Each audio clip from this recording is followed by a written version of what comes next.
Hello, friends. We have a wonderful visitor here with us today. He's a consultant like just all of you and all of us, and he's just one more consultant. But he's not just another consultant. He's one who, in a short span of 3 years, who has made quite a success of his organization and reached a size from 0 to 200 employees. And he is Kevin Dias, and he is the CEO of an organization called Share Your HR here in Mumbai. So, Kevin, we have an audience of young people. Some of them are slightly older. All of them wish to take the plunge to set up management consulting business, just like you do. Yes, Mostly, they all wish to grow their businesses and be successful and profitable, just in short span of time, like you have been successful. There are many unknown challenges that lie ahead, and it is for this reason we'd love to ask you a few questions that would, kind of share your journey with us. please So, go ahead. so Kevin, Share Your HR is a global consulting firm, and you Yeah, provide comprehensive HR solutions to clients, both in people practice consulting and also in HR shared service domains. yes, So now, as a long-standing consultant, you have successfully led M&A integrations, organization design, cultural transformation, change management initiatives. So it's been a long journey over 3 years. So many things you have done. Could you share some of the brief milestones of your consulting firm? Share your HR since inception. sure. Firstly, thank you, Anita, for giving me this chance, and to all the future consultants who are hearing this. Um, I think let me answer this question in two ways because I thought it is important for me to share how those milestones worked for me as a person first, Yeah. and then how it worked as an organization. So I was like most of us.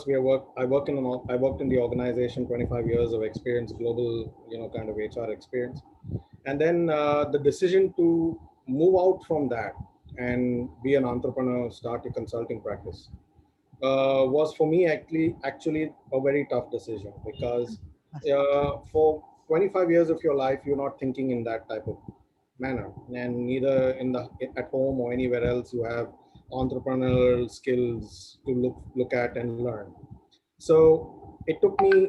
What I did is the first thing that I did for myself was I realized that I had to mentally unlearn, and so actually spent a couple of months reprogramming myself to, thinking like an entrepreneur, to knowing that there is no salary check at the end of the month, to knowing that things are going to be uncertain, to knowing that it is going to be driven by me, irrespective of how things are going to happen.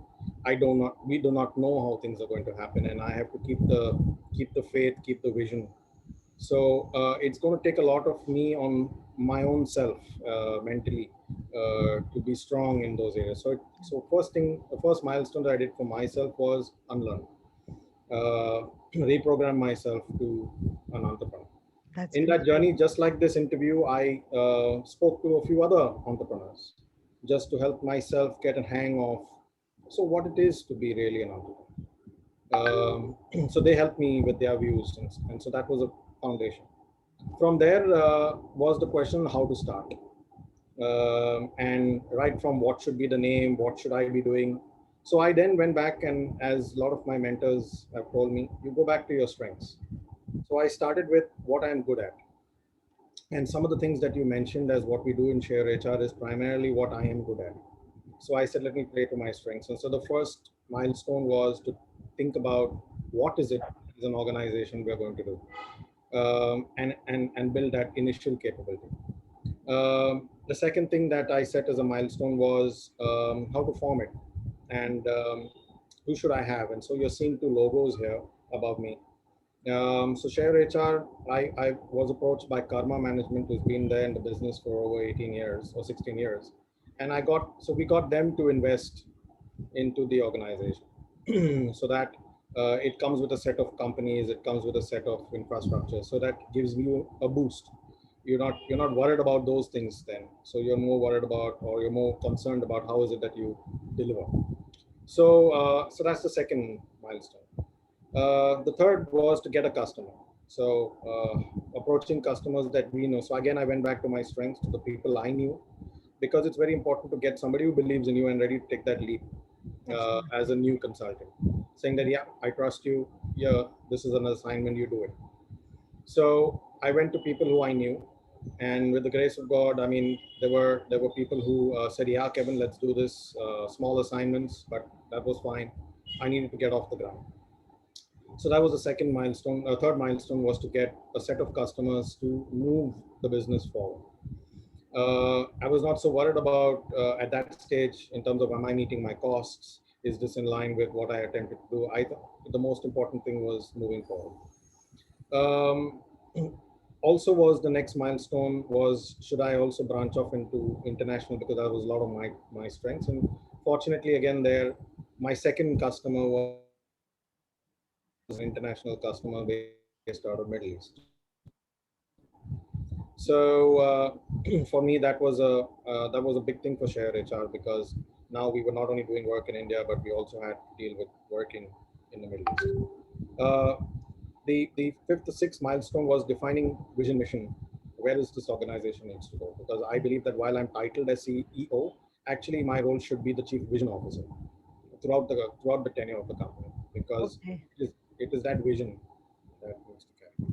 So and then I realized that I have to set a target. So we set the first year target for ourselves. We did know that the PNL would probably not show black; it may show red because there are initial costs, and you're not covering cost in initial year.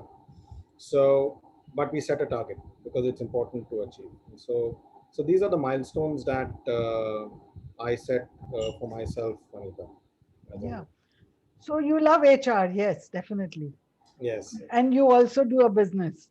So if one were to separate the two, what is it that's more exciting? Is it the actual delivery of the projects and assignments you undertake, or is it the managing of the business? So as an entrepreneur, what is it that excites you more?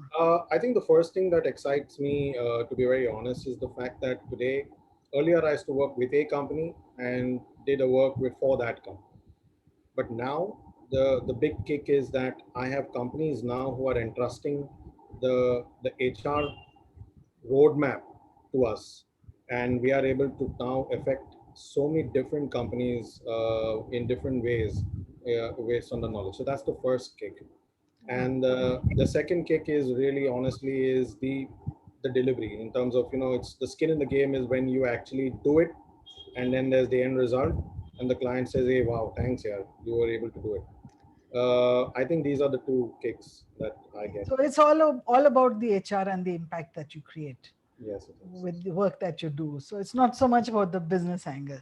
That doesn't give the kick. The kick comes from actually delivering impact and good projects and good To services. to answer your question on that one, Anita, I right at the beginning set some basic standards for the company. So I do understand it's about the what, but I focused more on how. So the what, anyway, we were going to do, how we do it, I think defines who we are.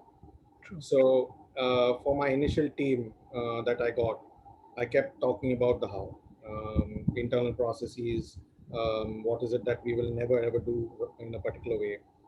So it's more to define that, and also how we will deliver. So from a business point of view, being an organization that people respect, and will come back, or will talk about it at least, and to somebody else, and say, guys, you have you heard of these chaps? Check them out. Yeah.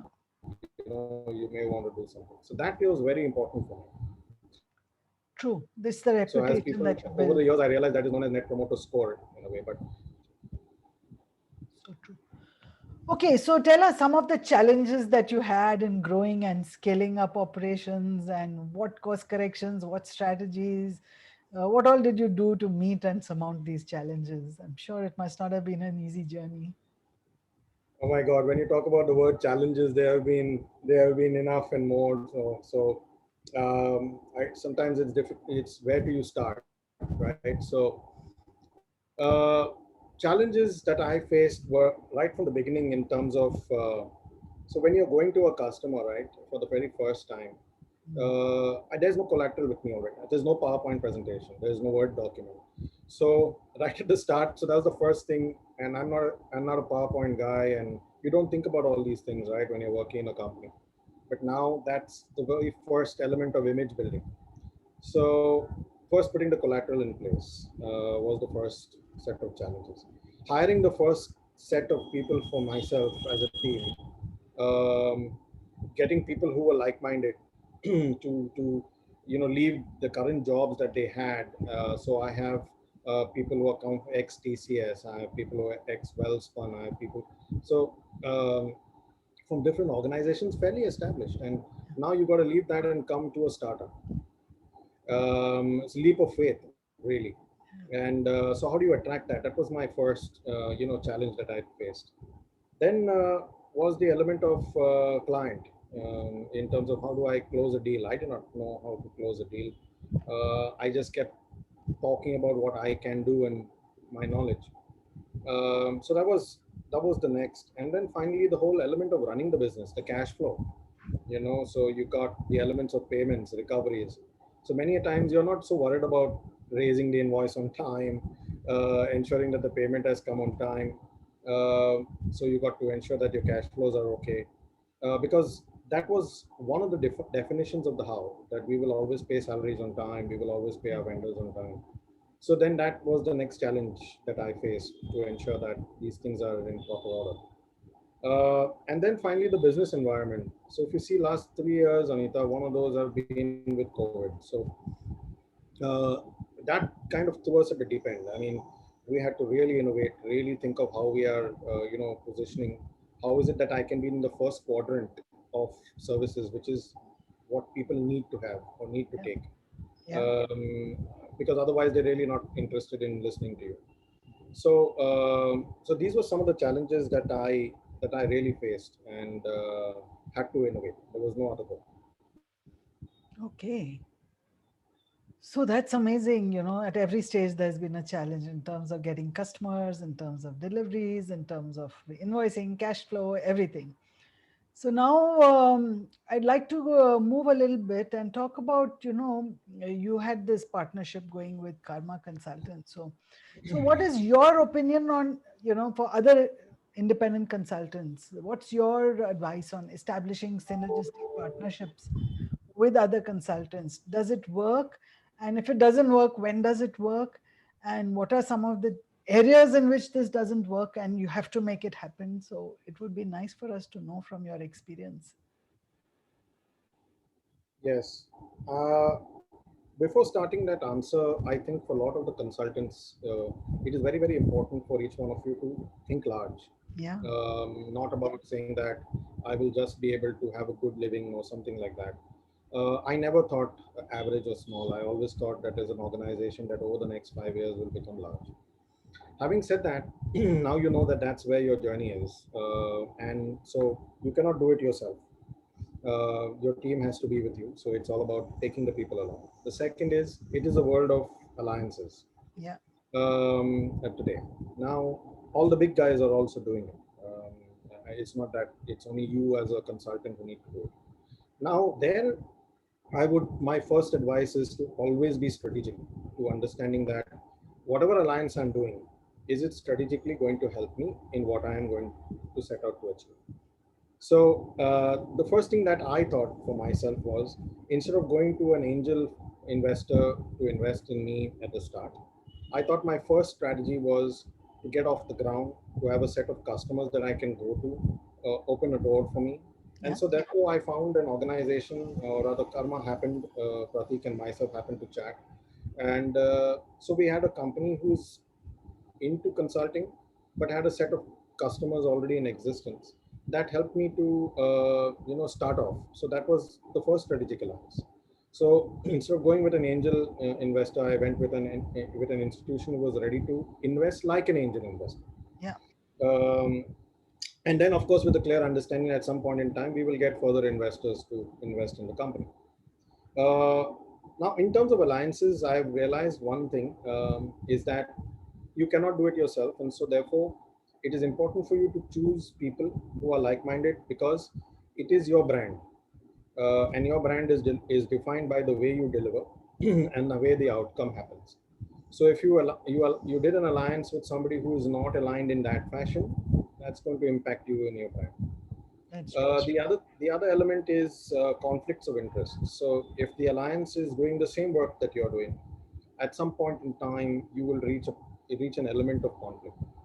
So you need to look at where you complement each other, whether it is from a market strategy or industry strategy, or whether it is a delivery strategy.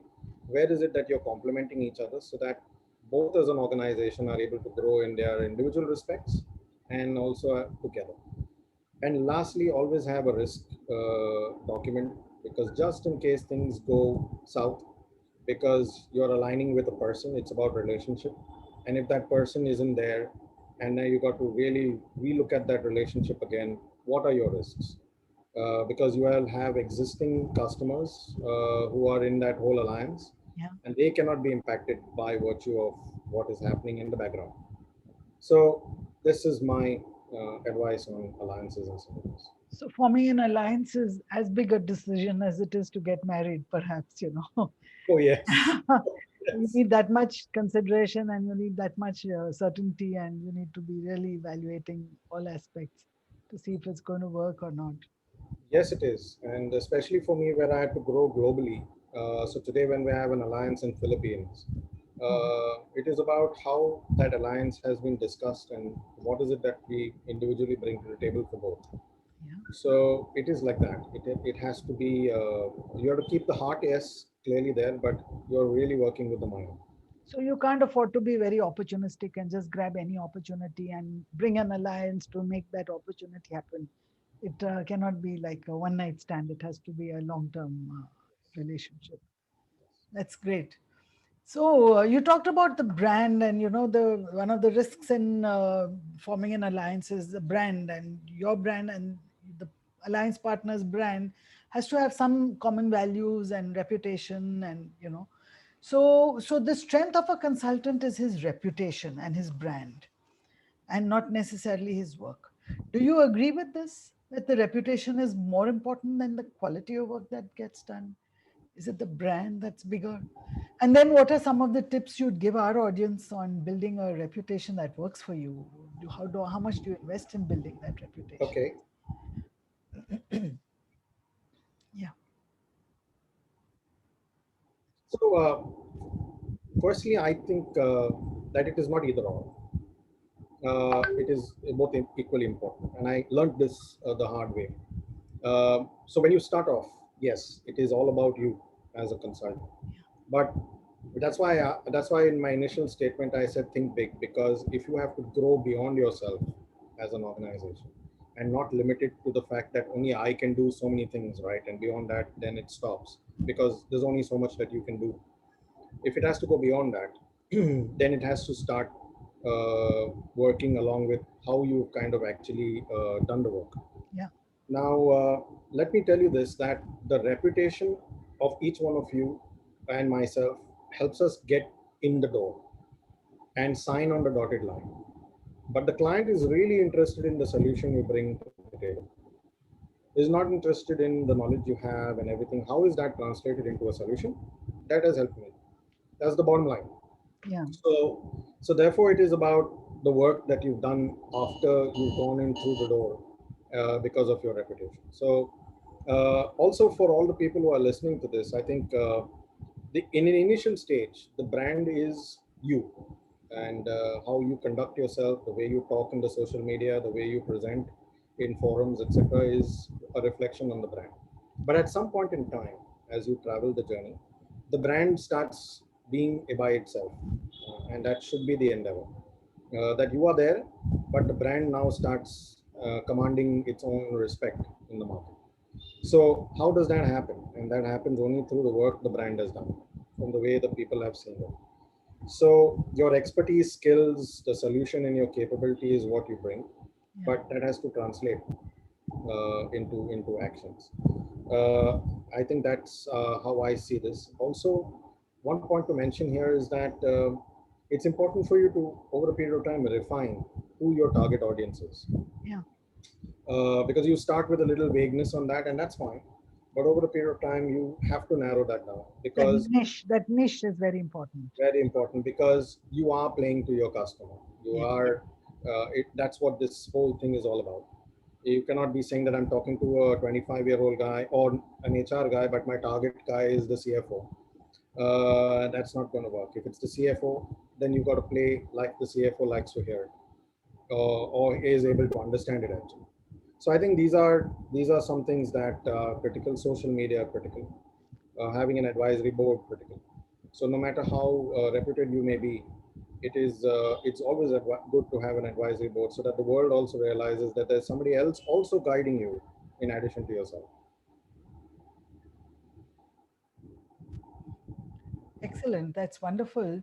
A lot of times, independent consultants they get caught up in building themselves as the brand, which is also a good idea, because sometimes people have emerged as thought leaders in their own way, Yes. because their personal name and who they are is bigger than the firm that they have started. But and in my kind of profession, like in coaching, that's more important. But in the kind of larger, more structured work that you do, it's more important for the company to be before any individual brand. So you have to invest in the organization's reputation as much, and the brand as much as In fact, if I could just qualify that slightly, I think, over a period of time, a lot of us as consultants want to keep that, and it is there. I mean, you are the reputation. So what I have realized is that suppose you are doing five things as what yeah. the company does. There are two of those that are very close to your heart, Wow. which you want to always be involved in. True. And then there are the rest of the three things that can be done by a team. Now, if you're able to define that, you get the element of best of both worlds. So there's the you element, and then there is the brand and the company. Okay, so last question, and that's for today's session. All consultants need to update themselves, because we are basically knowledge workers, and we are experts, and we've got a skill and a capability and a competency. And any organization that hires a consultant looks to hire that knowledge and that capability. And knowledge changes all the time. So what is it that you do to stay on trend and not become obsolete in your knowledge? Firstly, I think, especially as an entrepreneur, and especially as the person who's holding the brand's reputation, Yeah. your knowledge is paramount. Because at every given point in time, whether you know it or not, the client is testing that, and it is how you have been able to respond that gives you the edge, okay, over any other consultant. So keeping yourself abreast of not only the area in which you're doing work. So for me, for example, as an HR guy, being a person who is analyzes data, etc., doesn't come naturally. But so I looked at how I need to invest myself in design thinking, invest myself in looking at data and coming up with trends rather than my gut feel of my heart and mind. How is it that I can structure solutions in a manner in which it is simple at the same time delivers to an outcome? Everything needs to deliver an outcome. So whatever you do, outcome based. So constantly upgrading myself. Like for example, in the new wage codes that came up for legal, it was important for us to upgrade myself to knowing everything, because if I didn't, they can go to somebody else who understands, and in so just a small span of time, your reputation is impacted. So it is a constant upgrade at all times. That is individual. The other thing that I kept doing was industry. I kept updating myself on what is happening with the three or four industries that are critical to me. What's happening to them? What are the new things they're searching for? Are they looking at technology? Are they looking at whatever else as key pains? And constantly keeping myself and creating solutions to those pains. So now that becomes a very important thing when I sit in a room and I'm talking to the person on the other side and I say, you must be feeling like this, right? Maybe these are your challenges. And the moment he says, yeah, how did you know? And that's when you cracked it, because that guy says, hey, this guy is paid attention. So for me, I think it is very, very important to upgrade, very, very important to keep yourself updated. not only you, your team, especially your DRs, whoever you hire, they must be people who are able to really know what's happening. Uh, So not Otherwise, just domain knowledge, but also your clients and your target audience, their yes, industry and their economic sector. That's yes, also very critical. That's amazing. That's wonderful. So it's been a great time talking with you and understanding how and what it takes for good HR consulting, for good management consulting, to make a good impact on their clients.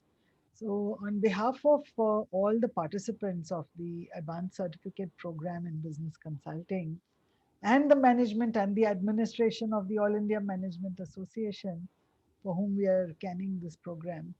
On all their behalf, I'd like to say a very warm thank you, very heartfelt thank you for being so candid in your sharing and for being completely clear in your responses. Thank you so much. thank you, Anita, and thank you for this opportunity. Happy to help anyone. Thank you. You take care. God Take bless. care.